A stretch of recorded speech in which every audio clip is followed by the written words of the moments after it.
nem tudom elhinni. Kölcsönadod a kocsit, és nem szólsz arról, hogy hol tere van. Hol tere van? Hát nézd, Majdnem ott Biff, maradtam. én sose vettem észre azelőtt, hogy a kocsinak hol tere volna, amikor én vezettem. Szervusz, Marty. Mi az, vak vagy McFly? Van neki! Különben hogy történhetett volna meg? Jól van, Biff, de remélem a biztosításod fedezi a káromat. Az én biztosításom? Tiéd a kocsi, a tiéd alapján kell rendezni. És ki fogja kifizetni ezt? Leöntöttem sörrel, amikor az a kocsi belém jött. Ki fizeti ki a tisztító számlámat, mi? És hol van a jelentés?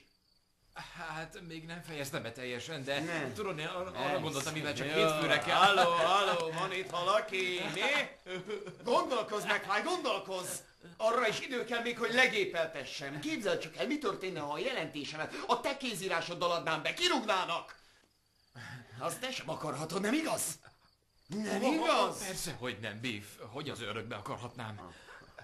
Na lássuk. Még ma este befejezem, és mondjuk holnap korán reggel átrohanok vele. Jó, rendben? De ne túl korán. Szombaton sokáig Jó. alszom. Kifűződött a cipő.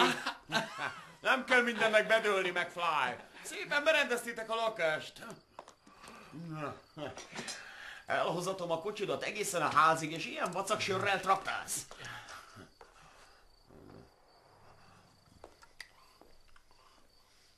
Mit bámulsz rajta?